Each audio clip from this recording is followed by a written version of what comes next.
안녕하십니까. 서울대학교 경제학부의 이영훈 교수입니다. 한 2년 전에 이 정규제 TV 극강 프로그램에 나와서 대한민국의 나라 만들기 역사라는 강의를 한 적이 있습니다. 오늘부터 다시 제가 이 프로그램에 나와서 한 10회에 걸쳐서 제 평소 생각을 여러분에게 전달할 수 있게 되어서 대단히 기쁘게 생각합니다. 제가 이번 출연해서 10회에 걸친 강의의 공통 주제를 말씀을 드리면은 환상의 나라입니다. 그 나라는 대한민국입니다. 그래서 이 오늘날 이 나라가 이 대한민국이라는 나라에는 여러 가지 환상이 있다, 많다, 깊다, 그렇게 생각합니다. 그 대표적인 10가지 환상을 제가 앞으로 차례로 소개드리고자 합니다. 이 대명천지에 무슨 환상이냐 이렇게 생각하고 계실지 모르겠습니다만은 제 얘기를 들어보시고 과연 환상인지 아닌지 한번 여러분 나름대로 한번 생각을 해보시면 좋겠다, 그런 취지로 말씀을 드리겠습니다.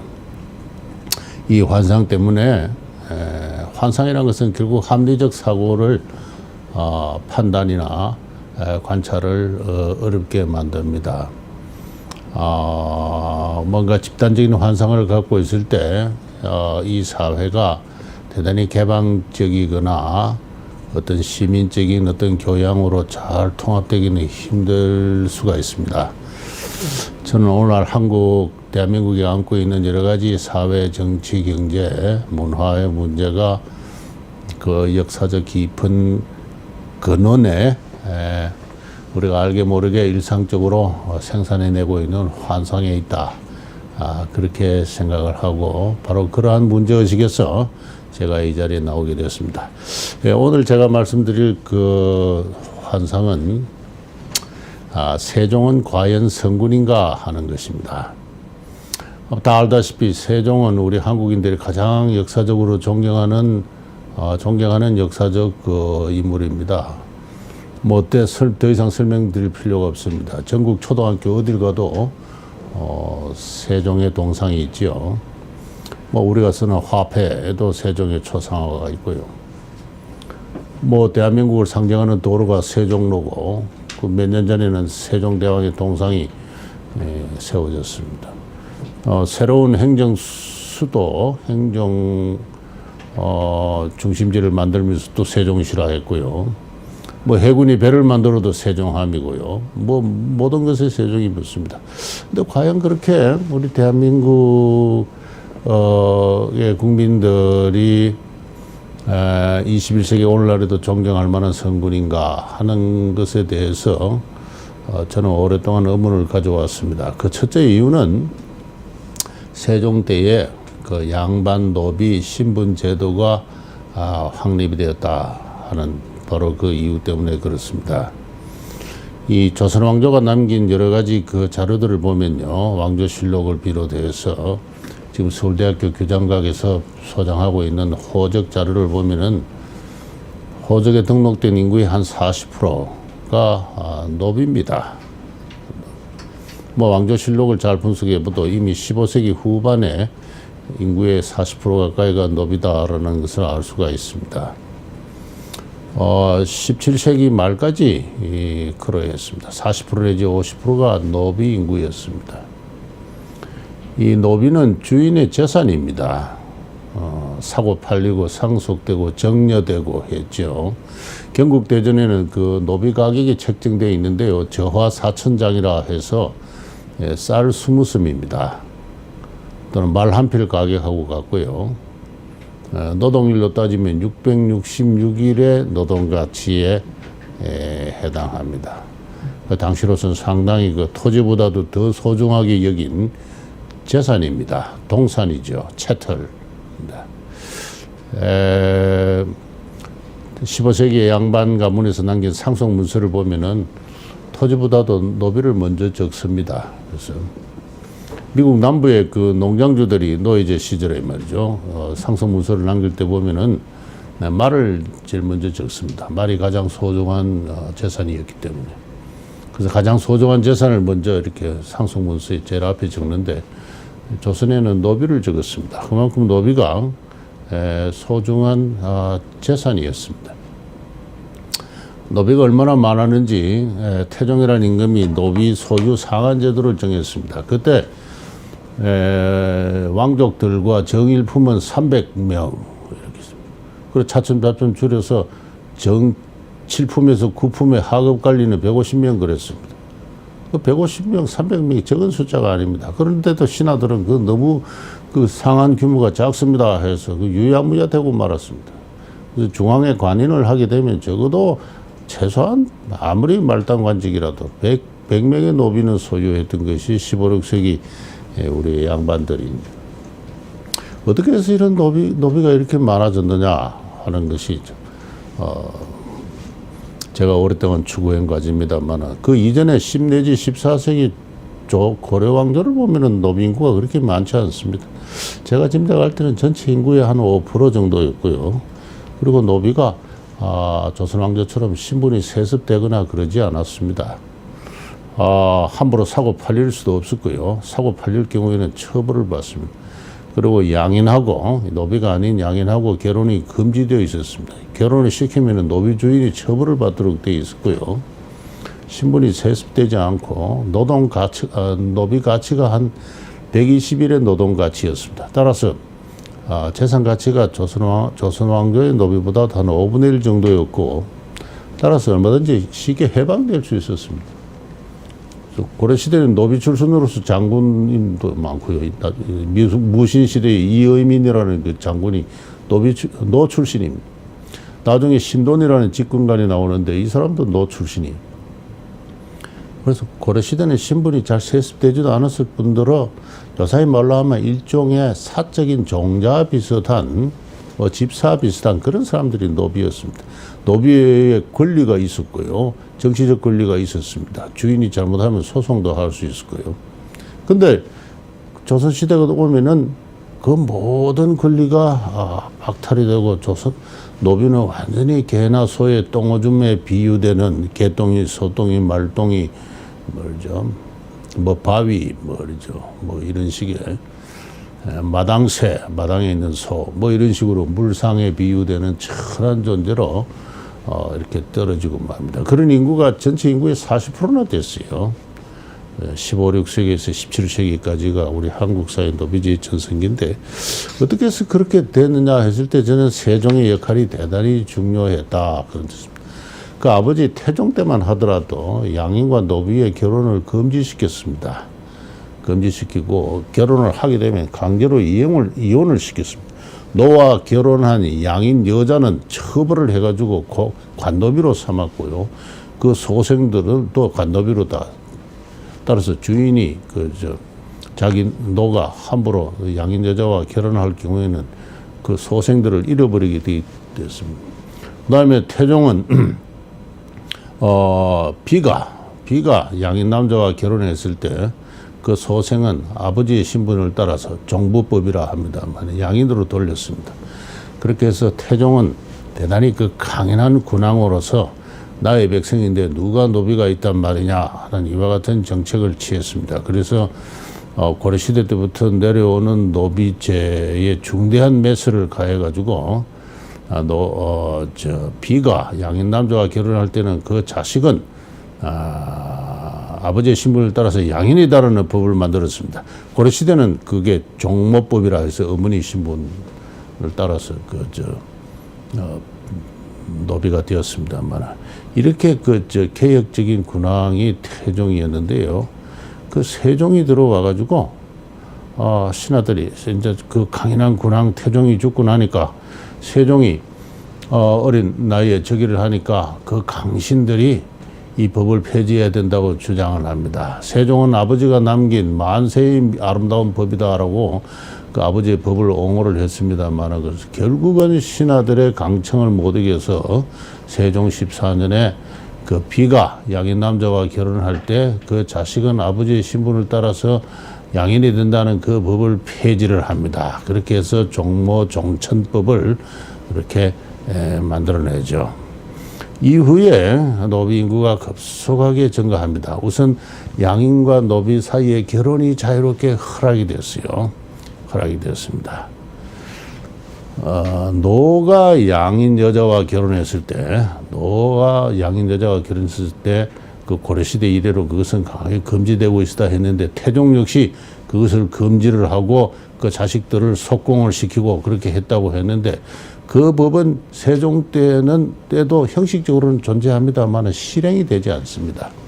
되지 않고, 그러다가 세종이 죽고 나서 단종 때 그 법마저 폐지되어 가지고 노가 양인 여자와 결혼했을 때 출생한 자녀들도 모두 아버지의 신분을 따라서 노가 된다 하는 그런 경우에는 또 종보법이 성립합니다. 이렇게 아버지나 어머니 둘 중에 하나가 노비일 때 그 자식은 무조건 노비가 되는 법이 세종 때에 걸쳐서 세종에서 단종대에 걸쳐서 정비가 됩니다. 확립이 되고, 그게 경국대전에 참 조선의 금석지전 이러할 경국대전에 그 법이 올라갑니다. 그렇게 노비와 양인의 결혼이 법적 제재가 대상이 되지 않고 그 소생들이 무조건 노비로 되는 그런 법제가 정비가 되자 노비 인구가 급속하게 증가하기 시작한 거죠. 또 세종은 노비의 법적 권리를 박탈했습니다. 노비는 주인을 고소할 수 없다. 세종이 등극을 하고 나서 세종 4년에 그런 법을 만듭니다. 노비가 주인을 고소하게 되면은 교형에 처한다 이랬습니다. 목매어 죽인다 이런 뜻입니다.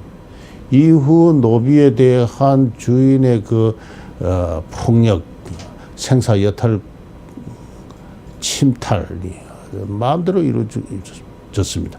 노비를 죽여도 범죄가 되지 않습니다. 노비를 죽이는 양반 사대부들이 너무 많으니까 세종이 노비를 함부로 죽이는 처벌한다는 법을 만들려고 했습니다. 그랬더니 또 신하들이 반대를 합니다. 호랑이 같은 신하들이 변계량 이런 사람들이 반대를 하니까 그것도 세종이 주저앉아요. 그렇게 해서 노비는 주인의 어떠한 비리, 주인이 자기 어머니를 강간했다. 그러면 그 아들이 어떻게 할 수가 없는 거예요. 자기 어머니를 죽였다. 이렇게도 어떻게 할 수가 없는 겁니다. 그래서 그런 식으로 완전히 법적 권리가 박탈당한 어떤 노예적 상태로 떨어진 게 세종 때다.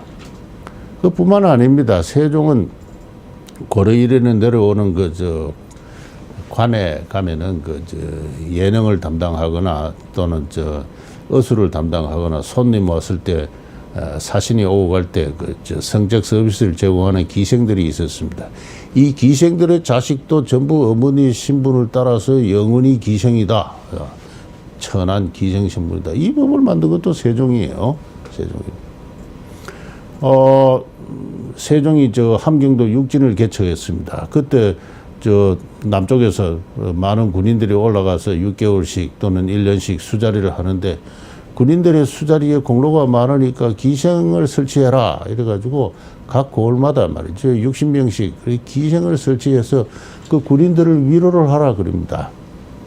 이 군 위안부 제도가 어떤 의미에서는 세종 때 만들어졌다 이렇게 이야기할 수가 있을지 모르겠습니다만 이런 식으로 조선의 노비제도나 세습적인 기생제도를 만들어낸 것이 세종이다 하는 것입니다. 그래서 참으로 마음씨가 너그럽고 양반 사대부들에게 참 성군으로 받았던 성군이지만 그는 양반 사대부들의 성군이었고 과연 일반 민서들의 입장에서 성군이 있느냐에 대해서는 저는 많은 점에서 재고할 필요가 있다. 조선의 양반 사대부의 성군이었다. 노비제도를 만들어낸 사람이었다. 제가 생각하는 성군은 18세기의 영종입니다. 18세기 영종은 바로 비가 양인 남자와 결혼했을 때 출생한 그 소생은 양인이다 하는 종부 종양법을 1744년에 확립한 많은 양반 관료들의 반대를 무릅쓰고 관철해내는 그 소민들의 왕이죠. 그 사람이 저는 성군이라고 생각합니다. 저는 세종은 성군이기 곤란하지 않을까 하는 가장 큰 이유가 바로 이 노비제를 확립한 사람이다 하는 것입니다. 제가 세종이 성군이라는 통설적인 이해에 의문을 갖는 두 번째 이유는요, 이 사대주의를 확립했다는 바로 그런 것입니다. 조선 왕조는 그 이전의 신라 왕조나 고려 왕조와 달리 그 역사 의식이나 세계관이 달랐습니다. 그래서 신라 왕조나 고려 왕조는 사만일통이라 해서 우리가 사만을 통일한 왕조다. 명확히 중국과 대립적인 어떤 그런 역사 의식을 갖고 또 그런 그 세계관을 가진 그런 왕조입니다. 그래서 하늘에 대한 제사도 직접 거행을 했죠. 천재 원구단을 만들고 하늘에 대한 제사를 지냈습니다. 고려 왕조는 지신에 대한 제사도 지냈고요. 그래서 고려사야 그 예지를 보면은 원단과 방택의 제사는 고려 왕조가 그걸 쭉 독자적으로 지내왔습니다. 고려 왕조는 중국의 큰 나라와 정치 외교적으로는 군사 사대 관계를 형성을 했습니다. 그건 어디까지나 정치 외교적인 관계고 독자의 아이덴티티에 있어서는 명확히 독립국가로서 하늘과 직접 교통한 그런 그 왕조였습니다. 그러나 조선 왕조는 그 성립 초기부터 조선이라는 국호 자체를 명나라로부터 하사를 받을 때 이것은 기자 조선의 정통, 법통을, 도통을 잇는 나라다라는 그 역사의식을 가졌습니다. 성인 기자가 중국 천자의 봉함을 받아서 동쪽으로 와서 캄캄한 야만의 이 국가를 문명화시켜줬다. 그 성인 기자의 도통을 잇는 나라가 조선이다 하는 이와 같은 그 역사관과 세계관을 가졌어요. 그렇게 해서 그에 충실하게 국가 제도와 자기 아이덴티티를 정비해 나갑니다. 그 중대한 계기가 그 어느 정도 골격이 잡히는 게 세종 때입니다. 그 아버지 임금 태종 때만 하더라도 하늘에 대한 제사를 지냈어요. 지난 2000년 동안 우리 동방은 하늘에 대한 제사를 지냈다 해서 태종은 하늘에 대한 제사를 지냈습니다. 다만 천자의 예니까 하늘에 대한 제사를 지내더라도 동방을 지키는 하늘신 청제, 또 청제는 또 추나 추동에서 춘제입니다. 이 봄에 비가 안 올 때는 기우제를 드릴 때 청제에게 드리는데, 따라서 동방의 봄에 이 상제인 청제에 대해서 기우제 형태로 이렇게 서울 남교에 원구단을 지어놓고 하늘에 대한 제사를 지내는데, 태종이 죽고 나서 세종이 등극해가지고는 그 아버지 신하들이 그 하늘에 대한 제사를 지내야 된다고 강요를 했습니다. 변계랑 같은 이가 역시 대표적인데요.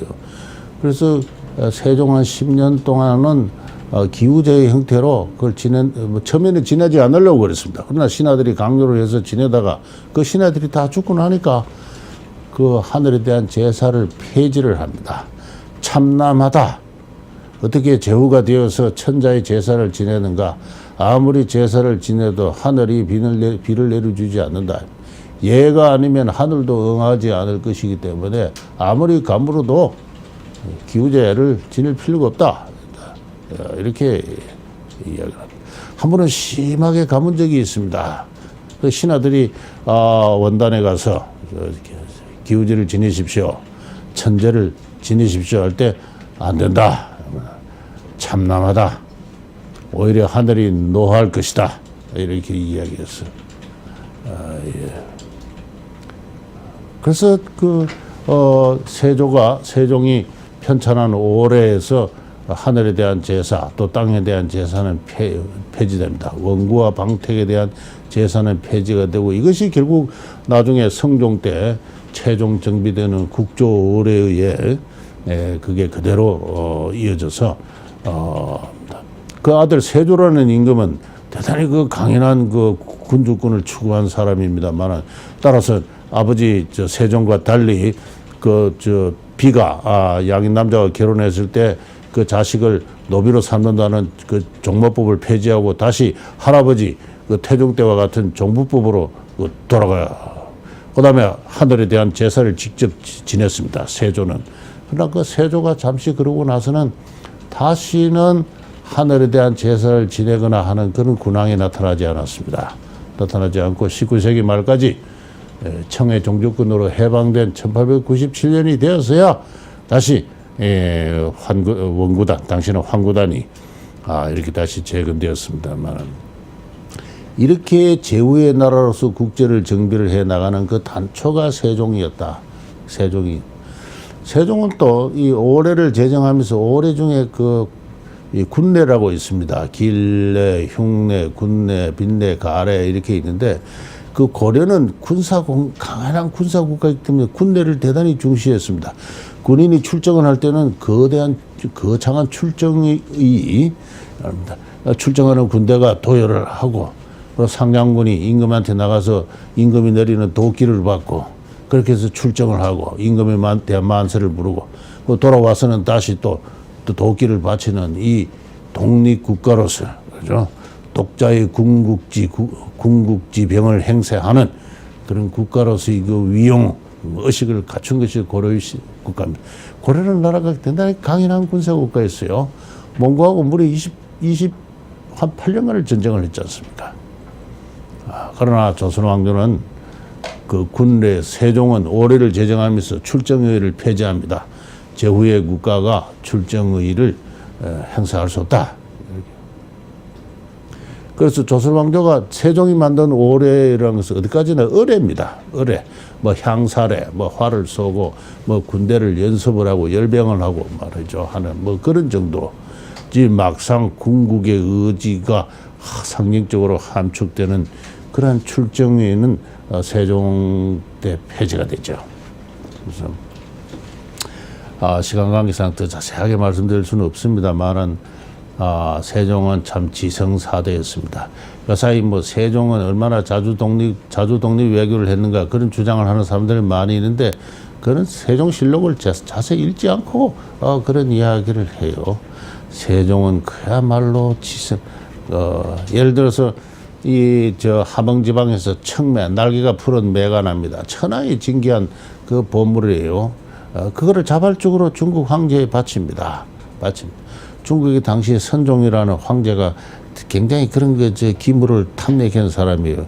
이 사람은 조선의 처녀를 공출해가지고 하라 해서 태종 때부터입니다만은 세종 한 16년까지 매년 조선의 처녀들을 공출해 가서 그런 왕입니다만, 이 사람 마음에 들려고 말이죠. 천하의 진귀한 청매를 잡아가지고 해동청이라고 그러죠. 중국 황제에 상제를 하는데 해동청이 잡히지 않으니까 얼마나 초조해야 하면서 말이죠. 그래서 또 한 쌍을 잡아서 중국에 보냈으면 됐는데 또 잡혔어요. 신하들이 더 보내지 마라 해도 황제를 위해서 잡은 건데 안 보내면은 내 마음이 편하지 않다 해서 보냅니다. 이렇게 그 백성들을 말이죠. 시켜가지고 산꼭대기에서 그 추운데 천하의 진귀한 청매를 잡으려고 애쓰는 세종의 모습을 보면은 그야말로 지성사대예요. 나중에 세종이 죽고 나니까 중국의 황제가 말이죠, 참으로 효성이 지극한 왕이었다라고 그렇게 자문을 내려줍니다. 그래서 저는 오래전에 세종실록을 원문으로 읽으면서 이런 걸 읽으면서 참 혼자 너트러움을 많이 웃은 적이 있습니다만은, 그래서 저는 노비제를 확립했다. 그 다음에는 사대주의를 확립을 그래서 했다 하는 그런 점에서 세종은 그야말로 나라의 표준을, 조선 왕조의 표준을 세운 임금으로서 대단히 중요한 임금이었다. 그래서 10분 동의를 합니다만은 또 양반들에게 지극히 조선 세종 36년 통치기에 사대부로서 처형을 당한 사람은 아무도 한 사람도 없었습니다. 그만큼 양반 사대부에 너그럽고 그리고 학문을 좋아한 그러한 거죠. 학문의 왕이 그 세종실록을 보면 신하들이 왕을 성군이라고 칭송하는 장면이 여러 차례 나옵니다. 과연 성군이었죠. 조선 왕조의 성군이었습니다. 양반 사대부의 성군인데 과연 오늘날 대한민국의 성군일까?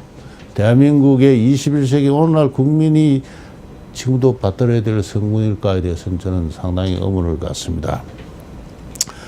마지막으로 제 전공 영역을 벗어나기 때문에 조금 이야기가 조심스럽습니다만은 표현에 조금 실수가 있더라도 이해를 주시면 좋겠는데, 세종을 성군으로 받드는 가장 중요한 이유는 훈민정음의 창제에 있다고 그렇게 다들 이야기를 합니다.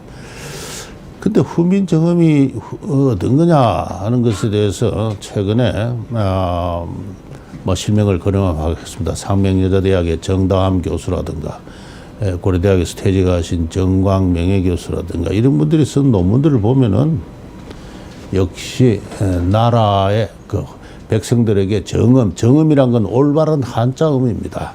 올바른 한자음을 가르치기 위한 목적에서 창제된 문자다 하는 것입니다. 제가 더 깊은 이야기를 하지는 않겠습니다만은 이 정다함 교수의 표현을 빌리면은 중화를 전유하기 위해서, 그죠? 중화를 어프로프리에이트 하기 위해서 중국의 한자를 정확하게 발음하고 중국어를 정확하게 구사를 해서 상국인 중화의 본 고장인 중국과의 외교적 소통, 문화적 소통에서 어떠한 문제가 발생하지 않도록 그러한 목적에서 훈민정음을 창제를 했고, 나아가서는 바로 그래서 훈민정음을 1443년인가 창제하고 나서 그 다음 해 곧바로 중국의 홍무제가 편찬한 중국의 표준 운서 홍무정운을 번역을 하죠. 번역을 하고 홍무정운 역훈이라 해서, 그리고 중국의 정확한 중국인들이 홍무제가 천하에 반포한 표준적인 중국어 발음을 어떻게 정확하게 표기를 할 것인가. 이거 제대로 하지 않아서 큰 문제가 발생한 적이 있어요. 양국 간의 군사적 충돌이 있을 뻔했습니다. 중국 황제에 올린 표전 외교 문서에 발음이 아주 고약해서 중국 황제가 듣기 고약한 그런 대목이 있었어요. 홍무제가 화를 내면서 다음부터는 글씨를 좀 똑바로 쓰라, 중국말을 제대로 하는 사실을 보내라 해서 역정을 낸 적이 있습니다. 바로 중국어를 정확하게 표현을 하고, 나아가서는 우리 동국인들이 또 중국 한자를 표준적으로 제대로 발음하기 위해서 동국정운이라는 운서를 편찬을 했습니다. 그렇게 해서 이 중화를 어프로프리에이트 하는 소중화의 질서를 창제하는 일환으로 세종은 오래어를 제정했을 뿐만 아니라 그 오래에 상응하는 문자 정책을 취했다. 이건 오늘날의 관점에서 단순하게 사대주의나 민족주의나 식민주의나 그런 관점으로 표현되기는 곤란하고, 그 당시에 고유한 세계관, 국제 감각, 역사 의식, 바로 그 속에서 조선 나름의 자기 아이덴티티를 확립해오는 과정이다. 그렇게 이야기를 했어요. 그래서 이거는 국어학자들 이야기라서 제가 더 이상은 소개하지 않겠습니다만, 역시 저는 그러한 해석이 옳다 그렇게 생각을 합니다.